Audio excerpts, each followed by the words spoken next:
السلام عليكم ورحمة الله وبركاته. ازيكم يا جماعة؟ عاملين ايه؟ يا رب تكونوا بخير. النهاردة هنعمل مع بعض الجاتوه، يعني مكونات اقل القليل والنتيجة مبهرة يا جماعة. عارفين دلوقتي قطع الجاتوه بتبدأ من اول 12، ودي يعني اللي هي بالماتريال القليل قوي لحد 35 جنيه، زي اللي بتتباع في المحلات الكبيرة زي مونجينيو ومحلات تانية كتير والبارون وكده يعني. ودي طبعا حسب ماتريال المكونات اللي بيستخدموها. تمام. انا هعمل هنا حوالي 20 قطعة بالنص كيلو سبونج. في قطع كبيرة لو متوسطة والمثلثة. اقل قطعة فيهم يا بنات هي قد اللي احنا بنشتريها من بره، الكبيرة. تمام. المقادير هي 3 مكونات اساسيين بنستخدمهم في السبونج، وكمان مكونين في الكريم شانتيه، احنا ماشيين مع بعض ان شاء الله يعني. هنشرح بقى وهنشوف المكونات ايه، وهنبدا على بركه الله بقى. معايا نص كيلو من سبونج الفانيليا، و100 مل من الميه، و6 بيضات، وهاخد معلقه من الخل كبيره مليانه.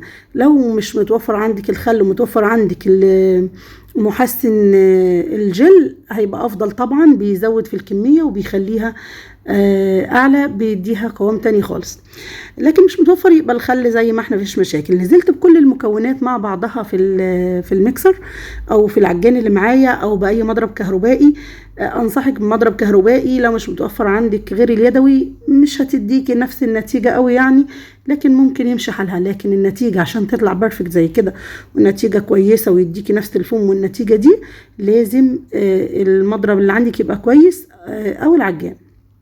في الصاج انا مش فاكره مقاسه ايه، انا هقول لكم بس تقريبا 30 في 40 ورقه. فرشت فيه ورقه زبده ونزلت بالسبونج اللي معايا وسويته بالسكرابر زي ما انتم شايفين كده، ويعني خبطتين بساط كده، ودخلته الفرن على رف اوسط على درجه حراره 200. هياخد معايا 12 دقيقه تقريبا ان شاء الله بالظبط. وبعد كده رجعت وكملت اللي بالشوكولاته علشان هعمل نوعين ان شاء الله يعني. اللي بالفانيليا طلع من الفرن اهو، انا هغطي عليه لمدة نص ساعة بالشكل ده كده، او بفوطة لو امكن. وبعد كده هرجع لكم احاول بقى ايه بالسكينة رفيعة كده اسلك من الجناب، لان الجنب اليمين والشمال ده ما كنتش حطيت فيه. وقلبت بقى الورق الزبدة على اي ريك عندي كده او شبكة. طبعا كل ما تغطيتي عليها وسبتيها وقت اطول كل ما قدرتي تخلصي من الوش اللي على وش السبونج ده، لان الوش ده بيزحلق الكريمة وطعمه مبقاش لطيف قوي يعني. تمام. ده شكلها بقى بعد ما خرجتها كده. جميلة جدا يا جماعة وهشة على الاخر.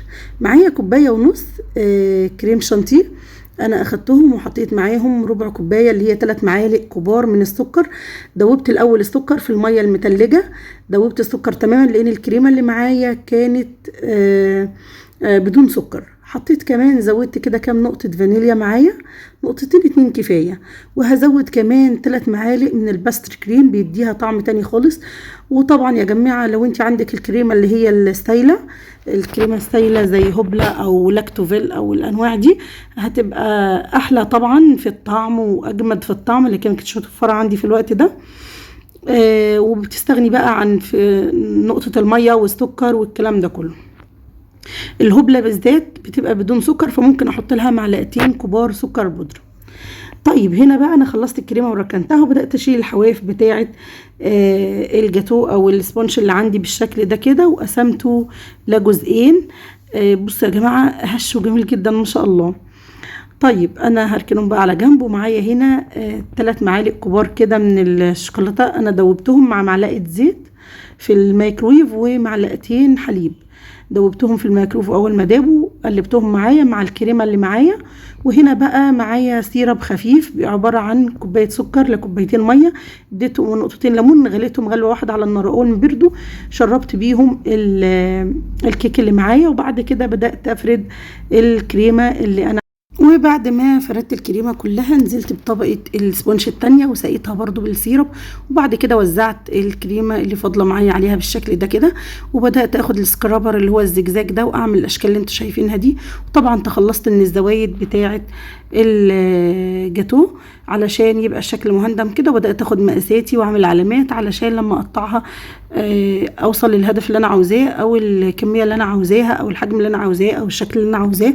ده كله انا بحتاجه، فباخد بالي قبل ما اقطع. طبعا الطرنش اللي انا بستخدمه او اقطع بيه او السكينه، ضروري ان انا اكون جنبي دوره ميه مغليه، او جنب الحنفيه بتنزل ميه مغليه من السخان.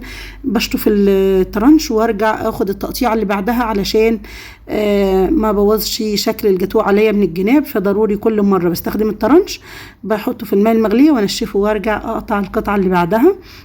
عملت مربعات وعملت مستطيل وعملت مثلثات، اشكال كلها جميله زي ما انتم شايفين معايا كده. وهبدا بقى بالتزيين. بس ضروري قبل ما اقطع الجاتوه يا جماعه، انا نسيت اقول لكم، بحطه في الفريزر لمده ساعتين علشان يجمد معايا، ولما اجي اقطع ما تتحركش طبقات الجاتوه معايا. طيب كان معايا معلقتين كده 3 من الكريمه، حطيتهم في كيس حلواني. وبالتب ده انا بدات ان انا ادي روزيتات صغيره كده، وهبدا ازينها برضو شويه بالكريز، لان الاطفال بيحبوا الكريز الاحمر ده قوي، وكمان بيفتحوا. كنت عامله قلوب بقى وارقام باعمارهم، كنت عاملاها بالاسطمبه السيليكون بتاعه اعياد الميلاد علشان افرحهم كده يعني مع القلوبه. وبدات ازين بيها، واخدت معلقتين كمان من زبده اللوتس، دوبتها كده في الميكرويف لمده 30 ثانيه، وبرضو بدات اعمل بيها زجزاج كده.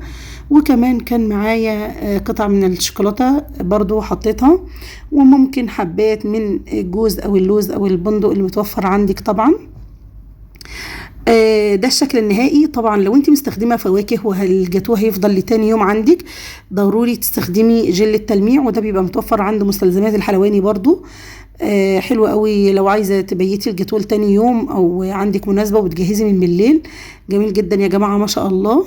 السبونج كان طري جدا وفلافي على الاخر، وتحسي كده ان هو غني جدا، وسكره كان بالجرام ومعقول. ولو كنت استخدمتي طبعا كريمه لباني كانت هتبقى اجمل واجمل طبعا.